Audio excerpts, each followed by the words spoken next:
Good evening, everyone, and thank you for joining us. I'm here, as always, with Dr. Justin Smith. Good to be here. We are going to look at the book of Exodus. So if you want to join us, open up your Bibles. We'd love to have you reading along with us.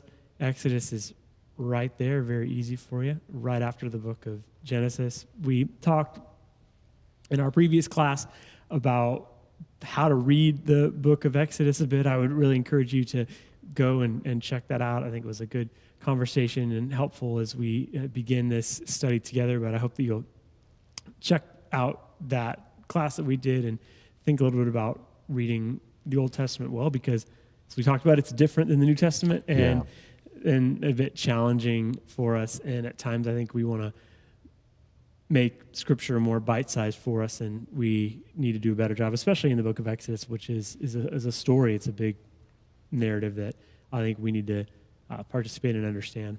So I'm going to read from Exodus chapter 1, verses 1 through 14. So go ahead and follow along with me. These are the names of the son of Israel, that is Jacob, who moved to Egypt with their father, each with his family: Reuben, Simeon, Levi, Judah, Issachar, Zebulun, Benjamin, Dan, Naphtali, Gad, and Asher. In all, Jacob had 70 descendants in Egypt, including Joseph, who was already there. In time, Joseph and all his brothers died, ending that entire generation. But their descendants, the Israelites, had many children and grandchildren. In fact, they multiplied so greatly that they became extremely powerful and filled the land. Eventually, a new king came to power in Egypt who knew nothing about Joseph or what he had done. He said to his people, "Look, the people of Israel now outnumber us and are stronger than we are. We must make a plan to keep them from growing even more. If we don't, and if war breaks out, they'll join our enemies and fight against us. Then they'll escape from the country." So the Egyptians made the Israelites their slaves. They appointed brutal slave drivers over them, hoping to wear them down with crushing labor. They forced them to build the cities of Pithom and Ramses as supply centers for the king. But the more the Egyptians oppressed them, the more the Israelites multiplied and spread, and the more alarmed the Egyptians became. So the Egyptians worked the people of Israel without mercy. They made their lives bitter, forcing them to mix mortar and bricks and do all the work in the fields. They were ruthless in all their demands. So again, as we discussed last week, Genesis 1 and Genesis 2 open up with this beautiful picture of what the world can look like. And then we see a lot of things happen as sin enters the world in Genesis. Exodus opens with this picture of what the world is like in this current context, bridging it from Genesis. Yeah. We mentioned that "and" is the first word in the book of Exodus. It's continuing that story and basically starting out with there's 70 people here at the very beginning, and then they just start multiplying. They start having babies and making it grow. And this is similar to the promise that is in Genesis chapter 1, that you're supposed to be fruitful and multiply. They are being very fruitful and multiplying. Yeah. And that's troublesome for those in charge in Egypt. Yeah, I mean, it's interesting that we do begin this narrative with, I think, some pretty intense xenophobia, some pretty intense fear of outsiders.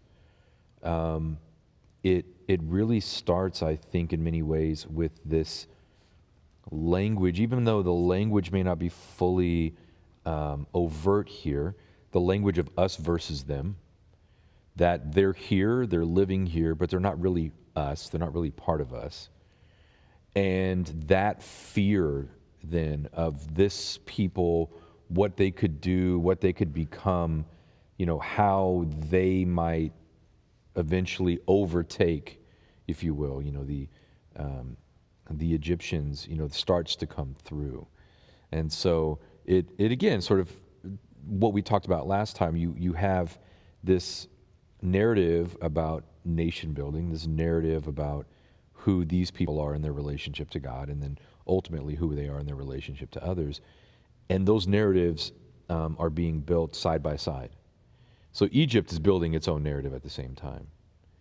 And now they see a group within their own borders that is potentially contradictory to their own narrative, or at least that fear is there. Mm-hmm. I don't know. I mean, there's sort of this interesting contrast between how we see Genesis open and sort of this beauty of creation, the beauty of that relationship between God and creation, between God and the created, between God and humanity, and you sort of contrast that with, the opening of Exodus, which is none of that. It is anger, it is fear, it is domination, it is oppression, it is slavery. And yet, in the middle of all that, God is still there. So it's still sort of these interesting bridge points, I think, between those two books as they begin. Yeah, and I think it's that fear of the immigrant and the other. I find it interesting that the original fear, at least that's said here in Exodus chapter 1, verse 10, is then they will escape from this country. And it's like, I just find that an interesting line. It's like, what are you really afraid of?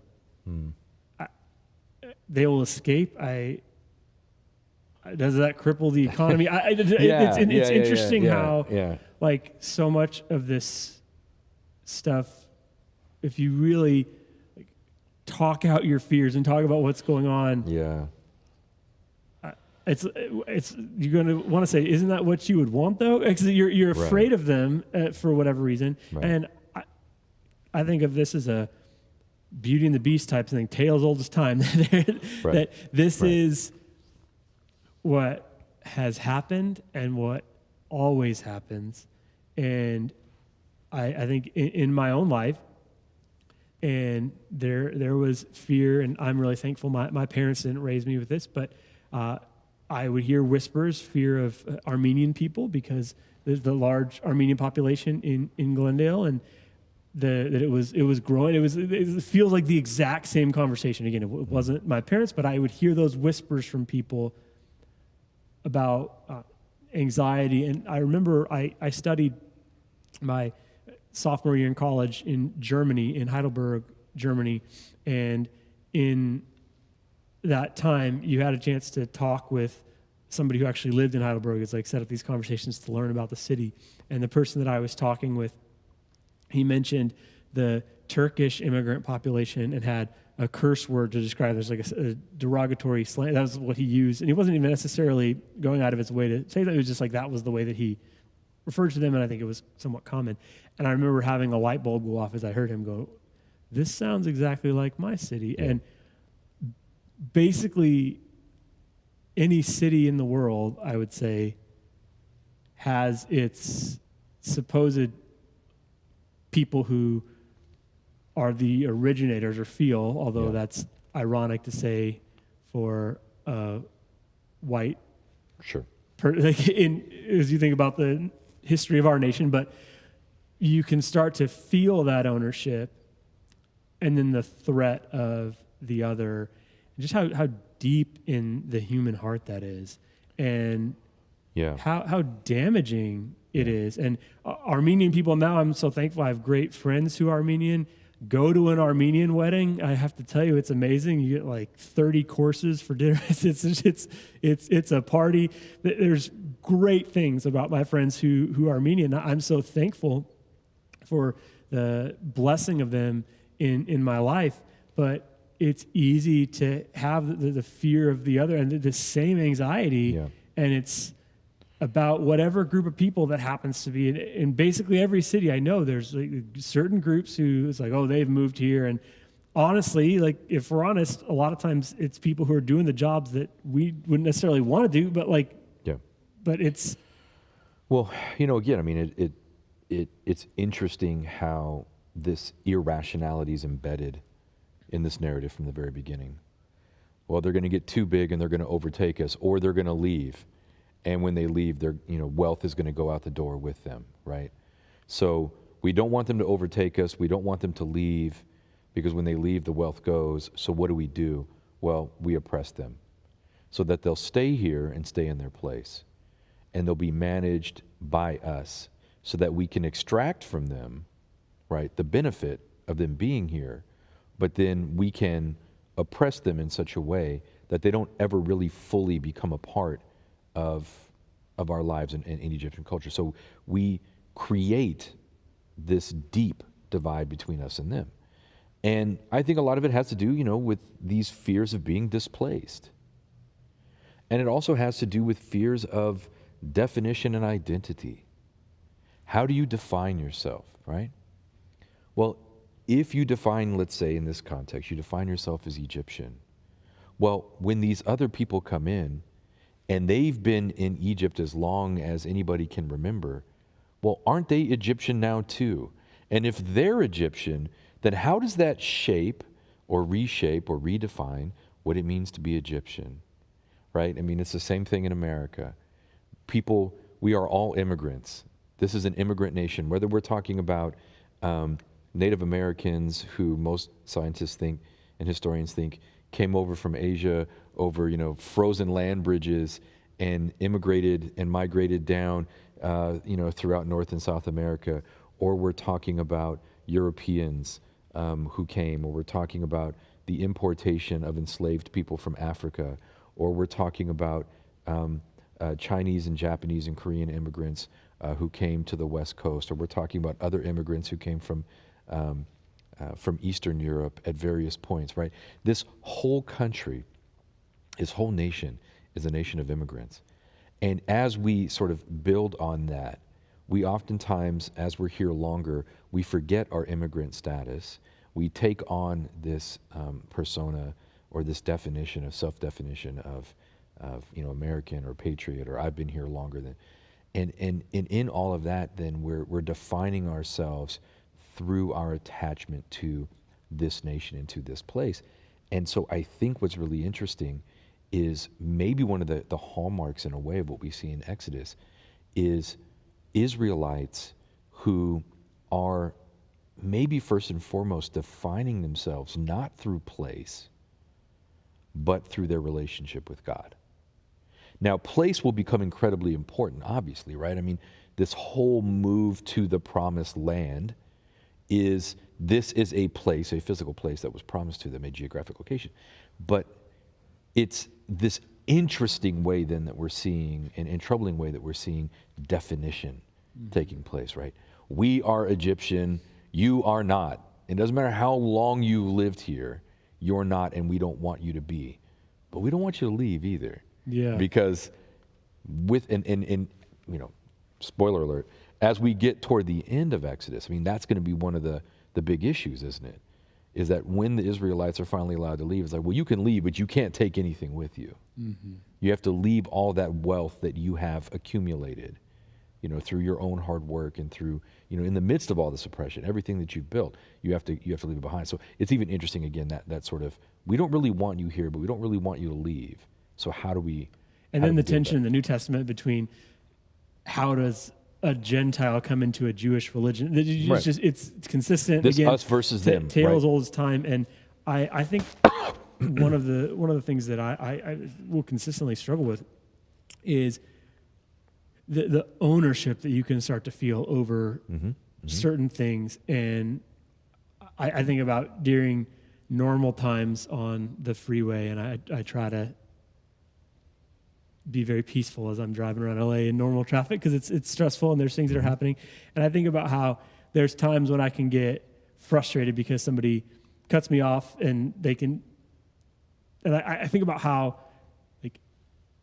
I can assume ownership over this thing. And it's so easy to slip into that mindset of, well, this is how I've made this claim on this little space on the freeway, and that person just took it from me, and it's just not healthy, I think, for us. And that goes way out, and you can think of it in much larger terms. We are Egyptians, we own this space. And it's not helpful to live with this ownership mentality so close to your heart. Or even sometimes like the overt hostility we might show when we're driving behind somebody with plates that aren't California plates. Yeah.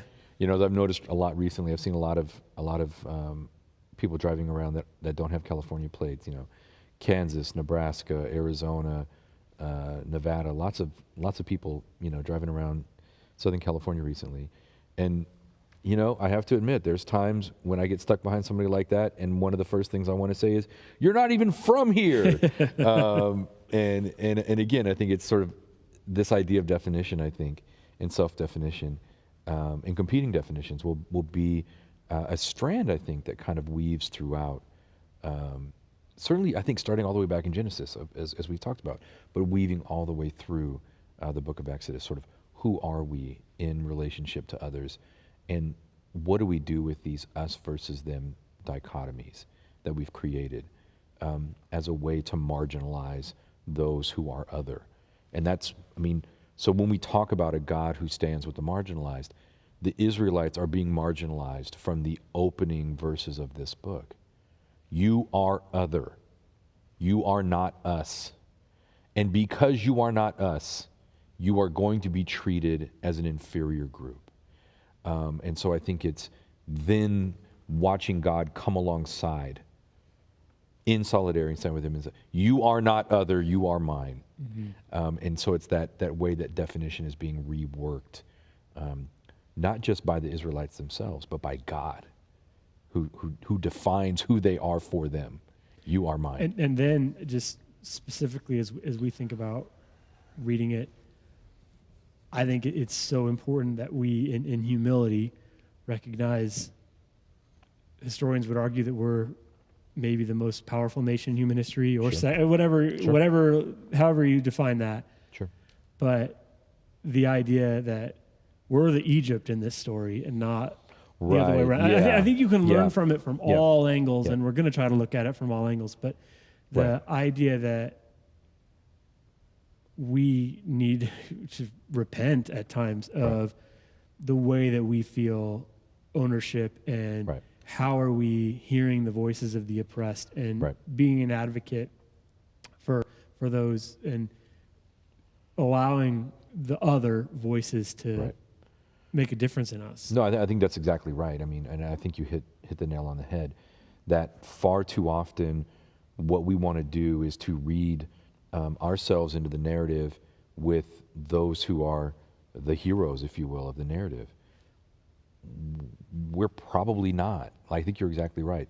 Those of us who are in privileged, powerful, empowered, centered spaces, we are Egypt in the narrative. We are not Israel.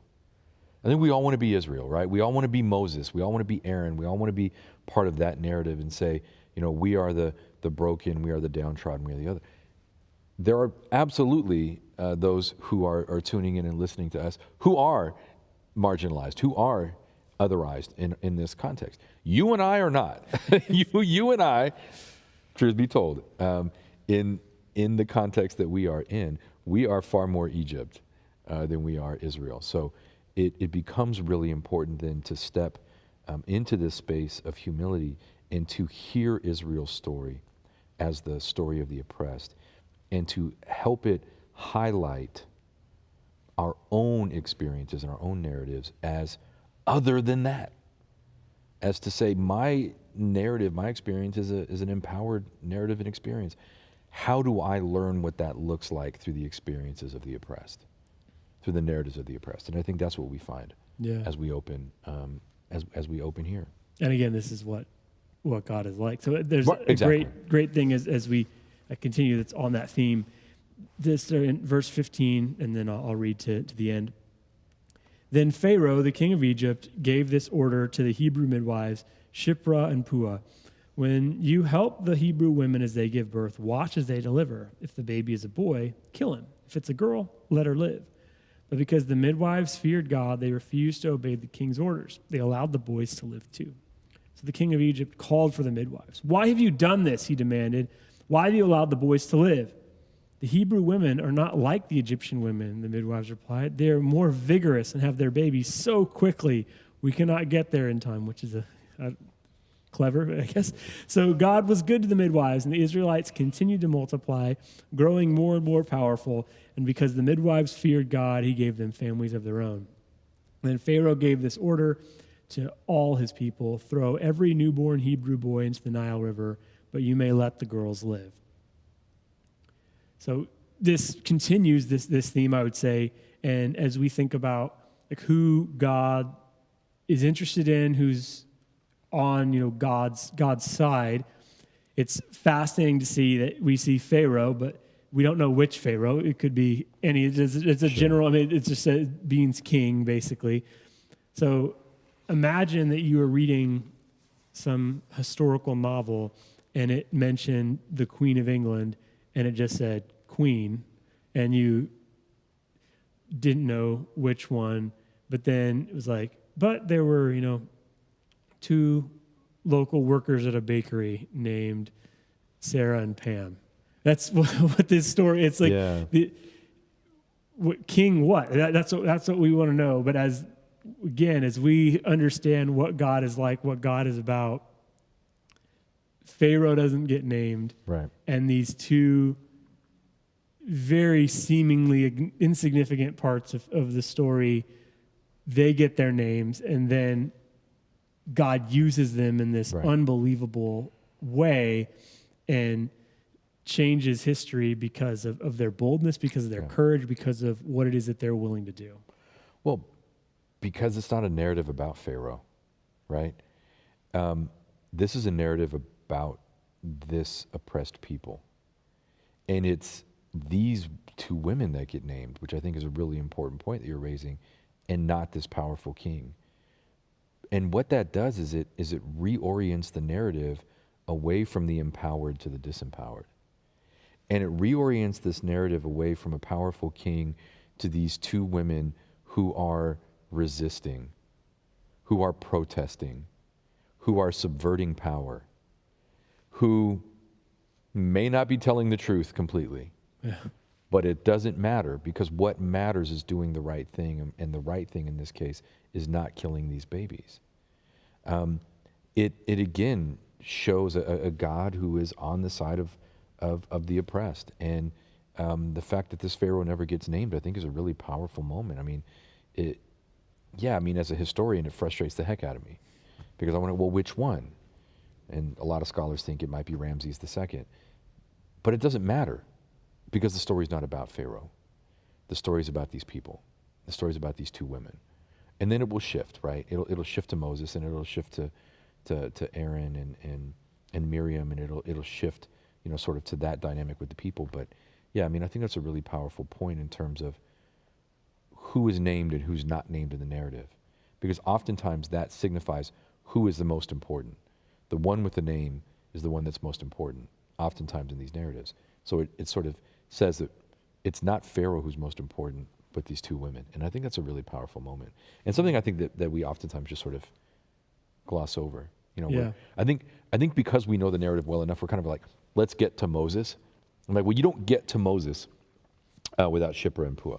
Mm-hmm. There's no Moses without Shiphrah and Puah. So it's unfortunate that in the biblical narrative, we don't have as many instances of powerful, dynamic women, influential women as we'd like. Like, we'd like more women's stories and more women's voices.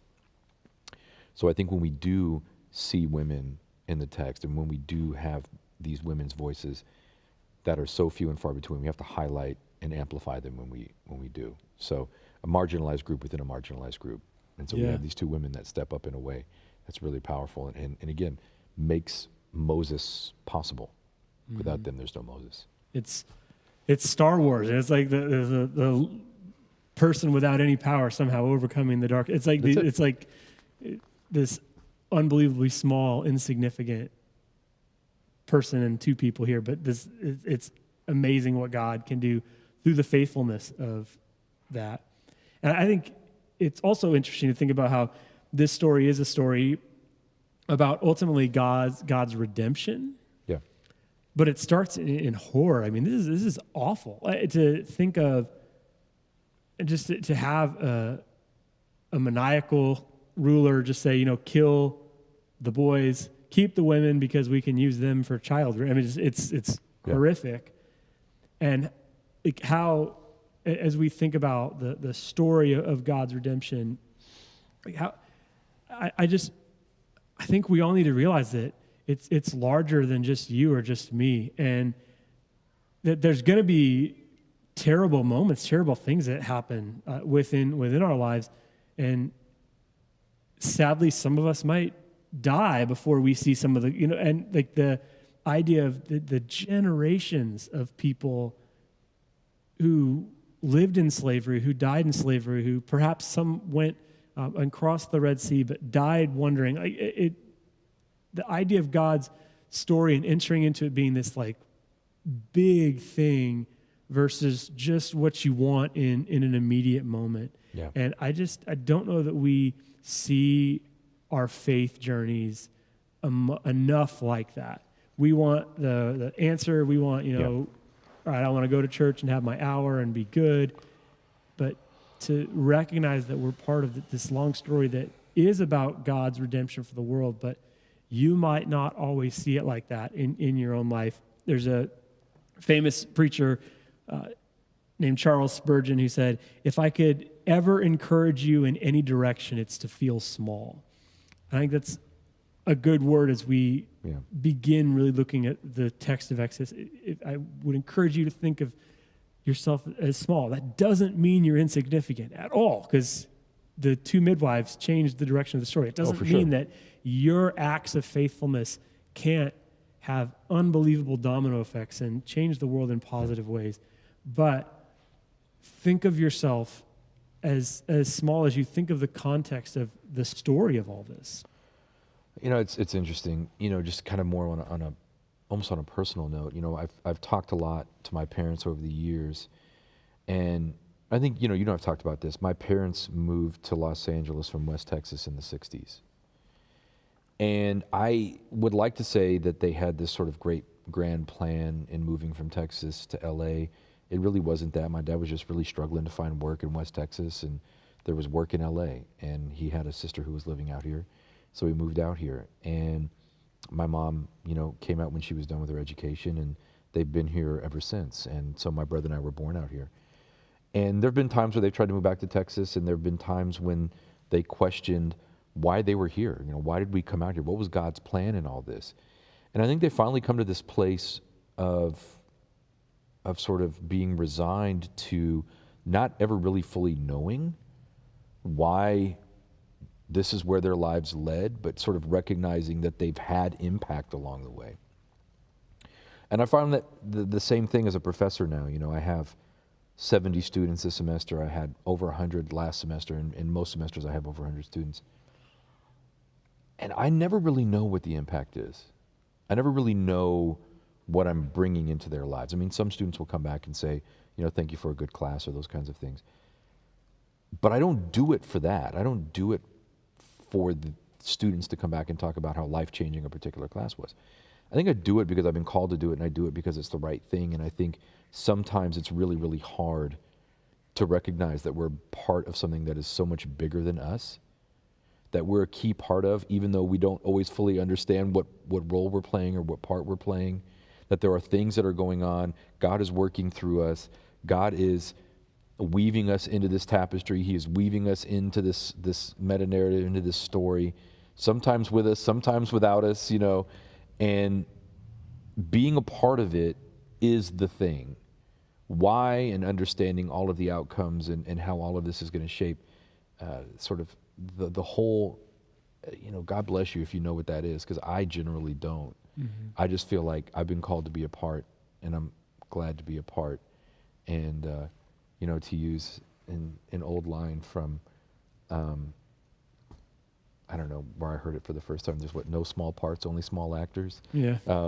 So I kind of feel like in this way, that idea of being small is saying, I'm playing a small part in a much bigger thing. Not a less meaningful part, but a smaller part. And I think that's part of what we're seeing here. Yeah, I think it's helpful to recognize at times I don't know all that's going on behind the scenes. One thing that's frustrating as a parent, seeing my 6-year-old make decisions at times, is he thinks he knows everything. He does at times, and you're just like, no, bro.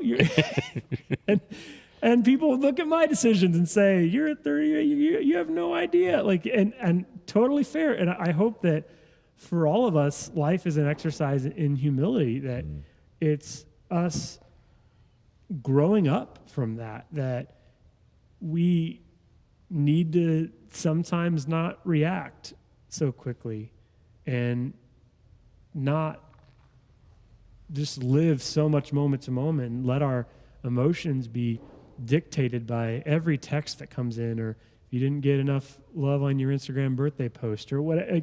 We're just in the constant, like, moment by moment, and we need to step outside of that sometimes and to recognize that we are tapping into a deeper story that I think is ultimately rewarding, to think of some of the things that, like, these people lived through, but then that Jesus went through, the disciples. Like, we're part of a story that's thousands of years old that we're going to be able to be part of if we allow ourselves to focus on God during these times.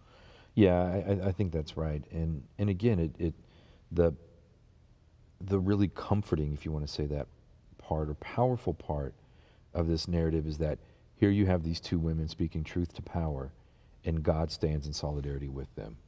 What they do is incredibly dangerous. What they do should have gotten them killed.